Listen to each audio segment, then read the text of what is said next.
رمضان کا مہینہ سامنے ہے، اور یہ جو مہینہ چل رہا ہے یہ ہے شعبان المعظم، شعبان کا مہینہ چل رہا ہے۔ تو رمضان کے مہینے کی تیاری ابھی سے شروع کر دینی چاہیے۔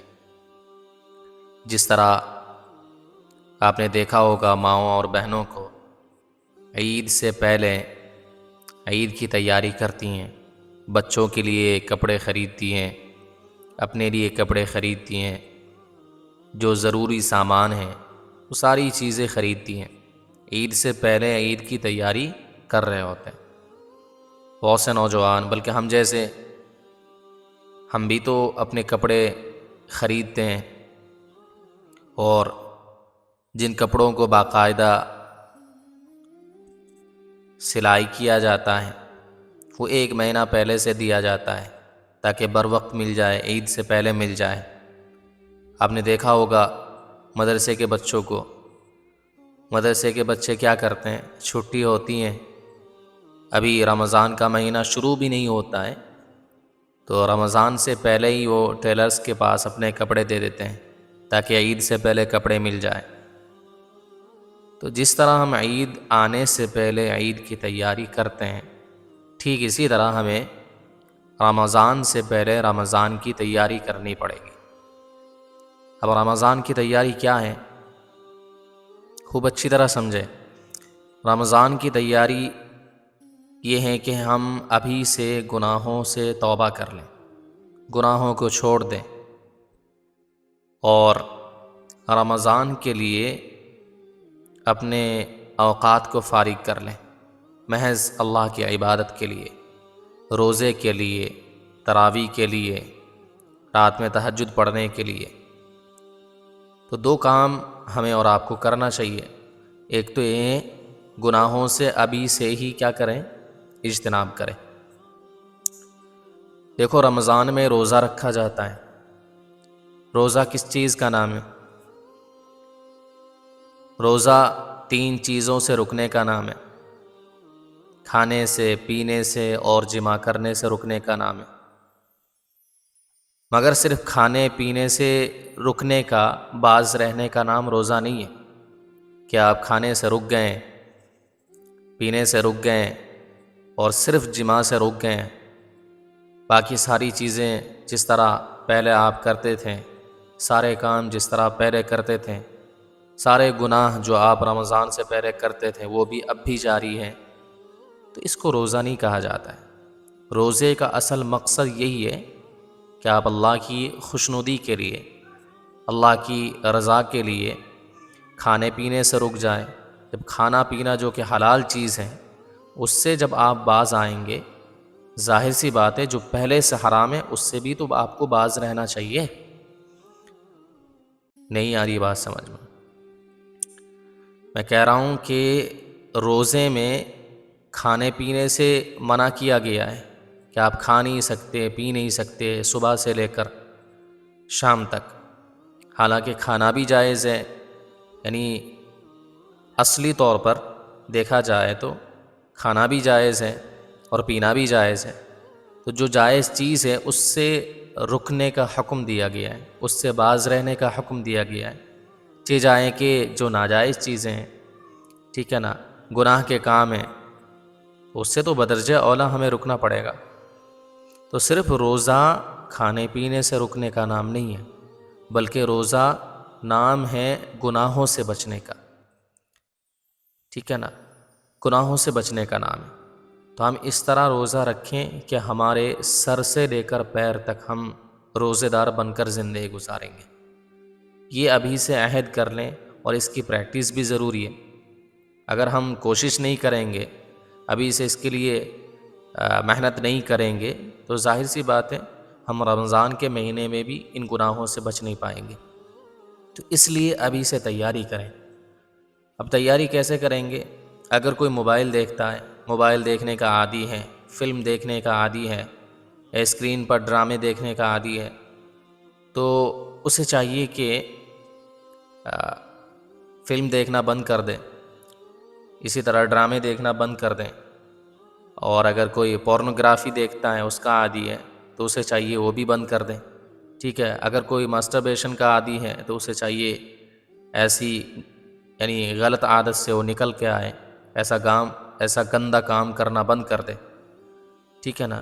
جو جس چیز کا عادی ہے اسے ابھی سے وہ سارا کام کرنا بند کر دینا چاہیے، ٹھیک ہے۔ اور جو حرام ریلیشن میں وہ ابھی سے بریک اپ کر لیں اور اس سے باہر آ جائیں یا پھر نکاح کر لیں، ٹھیک ہے نا۔ اور جو غیر محرم سے باتیں کرتے رہتے ہیں انہیں چاہیے کہ وہ بھی غیر محرم سے باتیں کرنا بند کر دیں۔ پوری رات جاگ کر جو لوگ یعنی فلمیں دیکھتے ہیں اور گندی ویڈیوز دیکھتے ہیں، یہ سب بند کر کے صرف اللہ کے لیے بند کر دیں، انشاءاللہ آپ کو ضرور فائدہ ہوگا۔ اور آپ میں سے بہت سے لوگ کہتے ہیں کہ یہ ہماری عادت بن چکی ہے، ہم نہیں چھوڑ سکتے۔ یاد رکھیے، دنیا کی سب سے یعنی بڑی جھوٹ ہے کہ آپ ایک چیز کے بارے میں کہہ دیں کہ بھئی یہ ہماری عادت بن چکی ہے اور ہم نہیں چھوڑ سکتے، ایسا نہیں ہوتا ہے۔ کوئی سا کام اگر آپ شدت سے کرنا چاہے تو وہ کام ہو جاتا ہے، ٹھیک ہے نا۔ اللہ بھی پھر آپ کی مدد کرتا ہے۔ تو آپ کوشش تو کریں، آپ اپنے آپ کو ذہنی طور پر تیار کریں کہ یہ گناہ ہم چھوڑیں گے۔ لسٹ بنائیں، پورے دن بھر جو آپ گناہ کرتے ہیں ان تمام گناہوں کی ایک لسٹ بنائیں کہ میں یہ کام کرتا ہوں، یہ کام کرتا ہوں، یہ کام کرتا ہوں، یہ گناہ کرتا ہوں، ٹھیک ہے۔ جتنے گناہ آپ کرتے ہیں روزمرہ لسٹ بنائیں اور آج سے ابھی سے توبہ کریں کہ نہیں یہ مجھے نہیں کرنا ہے، یہ بھی نہیں کرنا۔ اللہ مجھے ان کاموں سے، ان گناہوں سے بچنے کی توفیق عطا فرمائے۔ تو لسٹ بنا کر آپ گناہوں سے توبہ کر لیں، پھر آئندہ کل اگر ہو جائے تو ٹھیک ہے، پھر توبہ کریں، پھر اس کے بعد تیسرے دن ہو جائے تو پھر توبہ کریں۔ توبہ کرتے کرتے آپ دیکھیں گے ان گناہوں سے آپ باہر آ جائیں گے اور ان گناہوں سے آپ باز آ جائیں گے انشاءاللہ۔ اللہ کی ذات سے امید بھی رکھیں، اور گناہوں سے باز رہنے کے لیے ضروری یہ بھی ہے کہ آپ خود کی پریکٹس کریں، یعنی جہاں رہنے سے آپ وہ گناہ کرتے ہیں وہاں رہنا ترک کر دیں۔ اور رات کو خصوصی طور پر ایک نصیحت یاد رکھیں کہ رات کو آپ موبائل دیکھنا چھوڑ دیں۔ اگر آپ اپنے کمرے میں رہتے ہیں اور آپ کا ایک تنہا کمرہ ہے، ٹھیک ہے، پرسنل روم ہے، اس میں آپ موبائل نہ لے جائیں۔ اگر آپ تنہا سوتے ہیں تو موبائل کی وجہ سے بہت سے گناہ ہوتے ہیں۔ آج کل دیکھا جائے تو اکثر گناہ جو وجود میں آ رہے ہیں وہ صرف اور صرف موبائل کی وجہ سے۔ تو موبائل دیکھنا اور رات میں موبائل یوز کرنا بند کر دیں، اس سے بہت سارے فائدے ہوں گے آپ کی ذات کو۔ ایک تو یہ کہ پوری نیند پوری ہو جائے گی، اور ساتھ ہی ساتھ یعنی آپ گناہوں سے بچے رہیں گے۔ صبح اچھی طرح آپ کی جب نیند پوری ہو جائے گی، فجر کی نماز کے لیے آنکھ بھی کھل جائے گی، آپ کا دن کا آغاز ہوگا فجر کی نماز سے، کتنی اچھی بات ہے۔ تو اس وجہ سے موبائل دیکھنا بند کر دیں۔ جو بھی گناہوں میں مبتلا ہیں وہ سب ان گناہوں سے باہر آئیں، ابھی سے پریکٹس کریں، انشاءاللہ آپ کر پائیں گے۔ ہمیں آپ پر پورا بھروسہ ہے اور آپ کو اللہ پر بھروسہ ہے، آپ پر بھروسہ ہے۔ اللہ تعالی ہمیں ابھی سے رمضان کی تیاری کرنے کی توفیق عطا فرمائے، ٹھیک ہے نا۔ دوسری چیز یہ ہے کہ رمضان کے مہینے میں قرآن پڑھنے کی عادت بنانی چاہیے، قرآن زیادہ سے زیادہ پڑھنا چاہیے، ٹھیک ہے۔ نبی علیہ الصلاۃ والسلام کے دور میں یہ دیکھا جاتا ہے اور کتابوں میں آتا ہے کہ اللہ کے نبی صلی اللہ علیہ وسلم کے زمانے میں اگر کوئی تہجد کے وقت میں کوئی مدینہ کی گلیوں میں گزرتا ہے تو اسے شہد کی مکھیوں کی بھنبھنانے کی آواز آتی ہے۔ اب شہد کی مکھیوں کی بھنبھنانے کی آواز آتی ہے، اس کا کیا مطلب ہے؟ کیا شہد کی مکھیاں رات میں نکلتی ہیں؟ نہیں، اس کا یہ مطلب نہیں ہے، بلکہ اس کا مطلب یہ ہے کہ ہر گھر میں اس وقت قرآن کی تلاوت ہو رہی ہوتی ہے، سارے تہجد کی نماز پڑھ رہے ہوتے ہیں، یا پھر تہجد کی نماز کے لیے اٹھتے ہیں تو اس وقت قرآن کی تلاوت کرتے ہیں، تو ہر گھر سے ایک آواز آتی ہے، اس آواز کو شہد کی مکھیوں کی بھنبھناہٹ کی طرح تشبیہ دی گئی ہے، ٹھیک ہے نا۔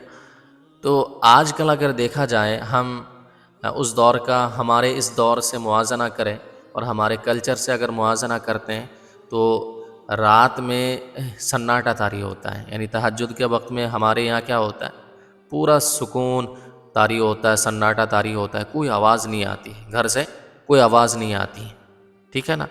کیوں نہیں آتی ہے بھائی؟ اس لیے نہیں آتی کہ سارے پڑھ کے سو رہے ہوتے ہیں، ٹھیک ہے، تہجد کے وقت میں سارے پڑھ کے سو رہے ہیں، آرام کی نیند سو رہے ہیں۔